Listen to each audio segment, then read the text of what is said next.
Good evening, I'm Belva Davis, and welcome to This Week in Northern California. Joining me tonight on our news panel are Jill Tucker, education writer for the San Francisco Chronicle; Sarah Varney, reporter with KQED Public Radio; and Jesse McKinley, San Francisco bureau chief for the New York Times. Jesse McKinley, give us an idea of the impressions that people have of Governor Brown's budget. Do they consider it radical, do you think? I don't know if they consider it radical. I think what they consider it is realistic. I think right now you're essentially in a situation in California where things are simply so dire and have been so dire for so many years. I mean, we're talking about our third or fourth year with multi-billion-dollar deficits. That people really have hit the bottom. And, you know, not unlike an alcoholic, at a certain point you really have to admit what you have to do in order to get better. And I think that what Brown offered in many ways was just this very harsh, very fact of the matter assessment as to what the state has to do. And that's cut, and it also means raising taxes. Well, Arnold Schwarzenegger told us the same thing, that we needed cuts, and made proposals to do so. What's different? Well, there's nothing new in politics, you know that. But I think what you could say is that with Brown's experience, with his age, and with his just kind of general demeanor, you really had the sense of an adult in the room. You know, this his delivery, the fact that he simply is willing to say, "I don't know," his willingness to kind of take on issues which Schwarzenegger may have taken on, but kind of with a real seriousness that he's not really playing games. He's got nothing to lose. I think that change, that sense, that demeanor is different than what Schwarzenegger was trying to float. But what are the Republicans saying? Because obviously there's been such a clash. They didn't pass the last budget until, wasn't it October, if memory serves? What are they saying about this? How much friction are we feeling already? Or are they looking at Brown as an adult as well and then maybe taking that cue? Well, let's be clear. Republicans didn't like Schwarzenegger very much at all. So if at all possible, I mean, Jerry Brown might be better liked than his predecessor. I think at this point, Republicans are actually giving him the benefit of the doubt. Even in statements coming out after the announcement on Tuesday, there was this, or Monday, there was this real sense of them at least giving it a shot, you know, that they'll give it a fair hearing. And even on the issue of taxes, I mean, the Republicans, let's be very clear, do not want new taxes in the state. They will probably fight even this proposal to put it on the ballot. But I think that this sense of it really being the bottom of the barrel, this really being make it or break it kind of time, is going to carry some weight. And I think as much as Republicans may not like taxes, they also understand that voters understand the enormity of this crisis. Well, can the governor put it on the ballot without Republicans? No, he needs a few votes there. But even in the signs from the Republican caucus, it looked as though there was enough wiggle room there. That Jerry's made a very overt effort right from the get-go to get Republicans in the room, to meet with everybody, to bring people in. And I think that kind of, weirdly enough, I mean, Jerry Brown has a personality. It may not be the most pleasant personality, but he does have a personality. And I think that kind of personality politics may actually, ironically, considering, you know, Arnold's enormous personal charisma, oddly enough, Jerry's personal charisma may actually carry the day. So what do you think of the prospects for this June special election for these new taxes? I think that it's going to be a tough sledding. I think that they've got a shot. I think that they're going to have to continue. I mean, the reason that Jerry Brown, I think, was partially elected governor was that he essentially came in and said, I'm going to tell you the unvarnished truth. This is just the facts kind of governor. And I think that that's the way he's going to run this campaign. He's going to say, look, if you don't want these taxes, I understand no one wants new taxes, but if you don't do this, this is what's going to happen. He actually said on Monday, he said, it's going to be twice as worse. This is really a serious situation. And going to your issue, of course, this issue of K-12. I mean, the one thing he did not put on the table was cutting K-12. And I think that is really, you know, the gun to the dog's head, if you suffer that metaphor. This idea that, like, if you don't do this, this is the damage that's going to get done. Can you talk about some of the cuts, some of the areas that he has targeted for heavy cuts? Well, Medi-Cal certainly took it on the chin. The Welfare to Work program took it on the chin. Both those programs, 1.7, 1.4, 1.5 billion each. Higher education, between the community colleges and the UC system and the CSU system, that's 1.4 billion. Disabled programs took about $750 million cut. I mean, the people that are getting hurt by this, unfortunately, are the people who are the most vulnerable. Well, it seems that listening to him when he was presenting the budget, it was surprisingly plain speak. If you know, budgets are incredibly complicated when you start delving down into the details and reading all of it. It was very clear he put all these cuts on the table and said, double that if we don't pass the ballot initiatives, which is very plain and clear. But the reality is there's a lot of question marks in this budget. There's a lot of things that still need to be worked out, and the Legislative Analyst's Office questioned some of the savings that he had in this budget. So how if, let's just say his proposal passes and we get the June election, are we there? Or there's still too many question marks? Yeah, exactly. I think at this point you're bailing out the boat. I mean, I think, no, the boat is not in perfect working order, but I think at this point, what they're saying is if they extend these taxes by 5 years, if the economy presumably starts to pick up a little bit, if they have enough growth of 4 or 5% over the next half decade, then you're in a situation where you may not be all the way out of the woods, but at least you can see the edge of the trees. The boat is still leaking, but not sinking anymore. Exactly. Metaphor are we on now? Exactly. Metaphor number 3, I think, at this point. So we've mentioned some of the things that are going to be cut, and that's why we have Sarah Varney here to talk to us about what's going to happen with Medi-Cal and how is it going to impact patient care. How bad will it be? Well, it's always hard to say because every year Medi-Cal has suffered significant cuts. I mean, really going over the last 2, 3, even 4 years. And every year, people who serve that population simply say, you know, there's nowhere else to cut. And so indeed, Governor Brown has proposed another $1.7 billion to cut from the program.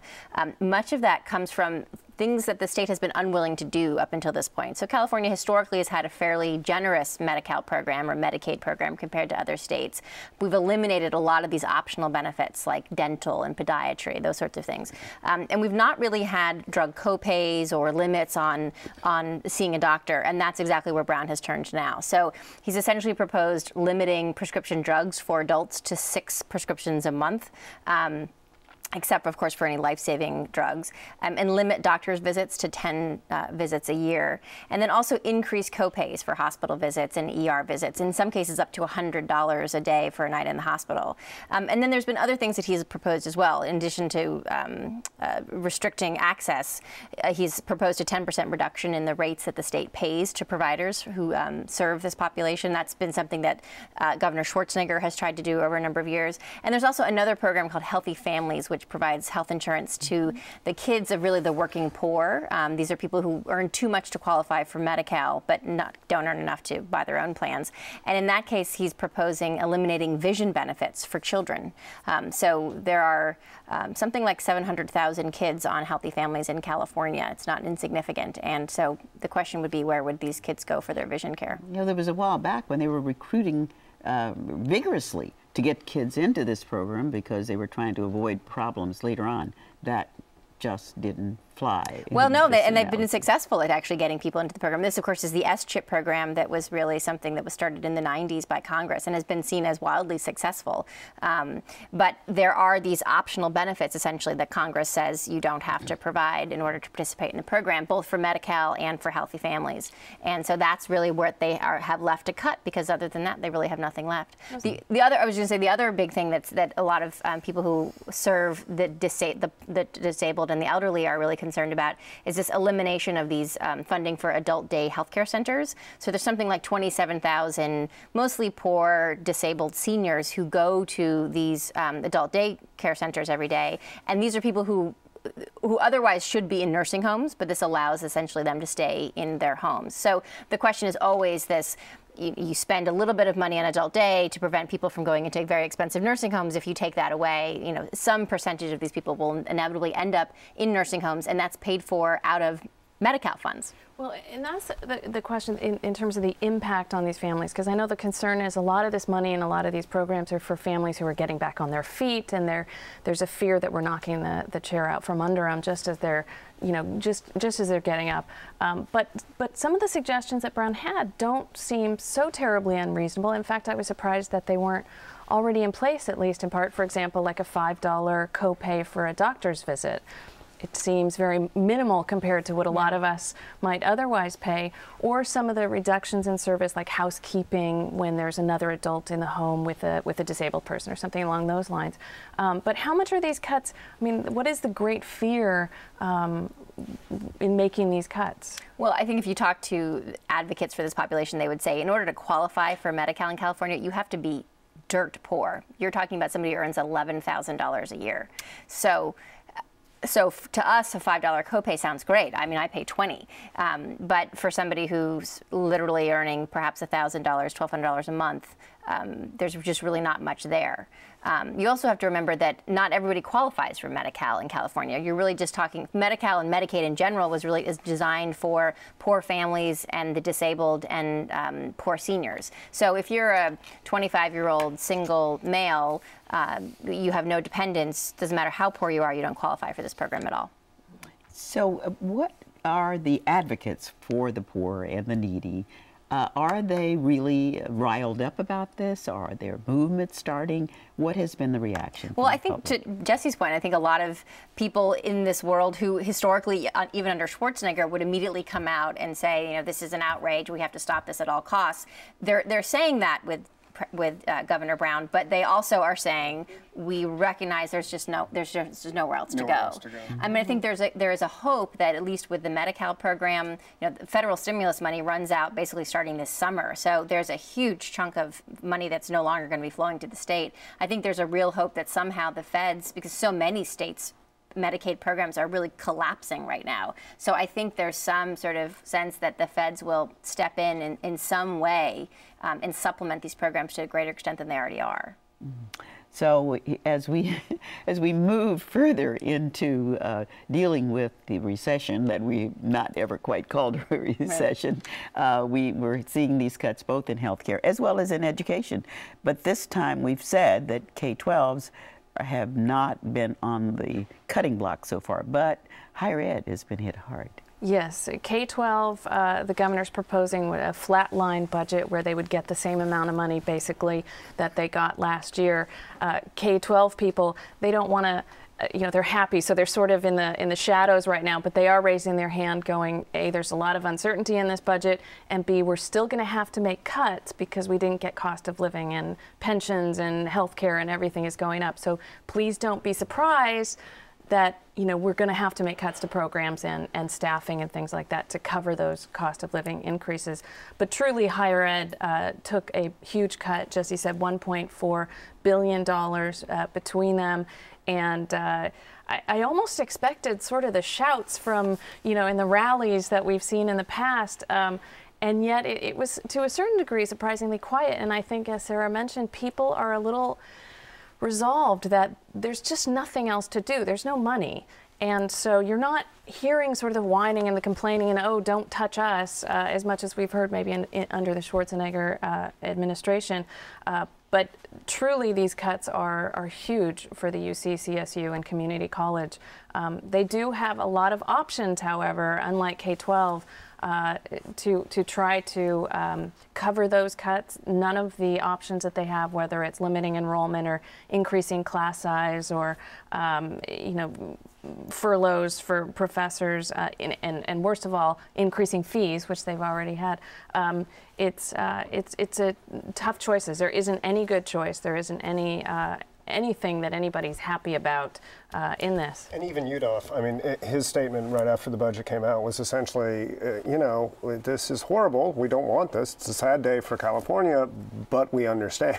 You know, it's almost like, you know, all of a sudden you have a Democrat in office. It's somebody that they, you know, that isn't Schwarzenegger perhaps, and they're all like, oh, so it's really true. Okay, now what do we need to do to roll up our sleeves? Was it all a sense that, you know, not K-12 not being actually on the chopping block, and considering how much money the teachers union put into Brown's campaign, and was there at all a sense that there may have been a little bit of quid pro quo working there? You know, I didn't get that sense, because the reality is they've been hit so hard and cut so much. I mean, truly class sizes are up to 35, you know, in many places, and They had 14,000 teachers laid off last year. And so to flatline the budget is still, as I said, not going to prevent layoffs in K-12. They spend a huge amount of money on, I mean, their money is spent on people. And so that means healthcare costs and pensions are a huge part of what they do. And flatlining without a cost of living means cuts. And so they're not immune to what's going on. He did put a teachers union lobbyist on the State Board of Education, so maybe there's a little of his payback there. But I think K-12 just breathed a sigh of relief and didn't really feel that there was anything political in that. And I haven't been hearing it from the opposition either. Is there any sense, though, that they're going to have to prepare for what happens if these tax extensions don't get passed? Do they have to send out pink slips ahead of time without knowing necessarily how the budget's all going to settle out? Absolutely. I think K-12 especially, and a lot of other places that have to do their budgets, but K-12 especially, they have to plan their budgets way in advance and not know anything about what's going to happen when the budget passes. They have to send out their first round of pink slips on March 15th.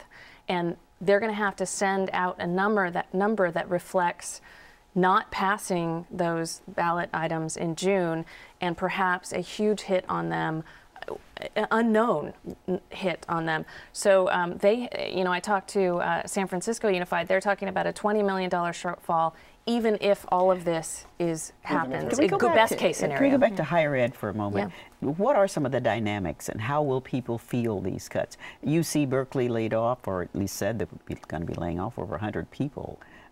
So are we going to hear more stories like that? Yeah, I think it's going to be a combination of things that they're going to do. I would imagine they'll look at fee cuts again. They're going to be looking at furloughs, extending the furloughs that they've had. They'll be looking at increasing class sizes. Brown actually wanted them to cut the cost of instruction, not enrollment.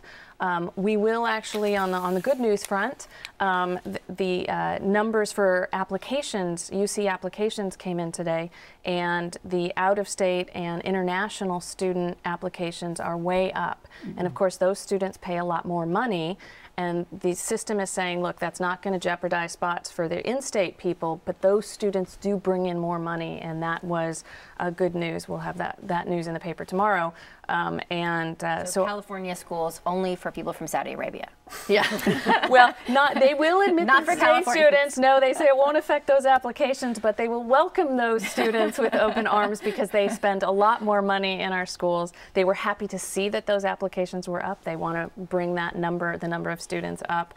So they're going to be looking at a wide range of ways to close this. It's the upside of the weak dollar, apparently, right? Well, no good news, but good words for Jerry Brown and where he's leading us now. Well, my thanks to all of you for joining me tonight.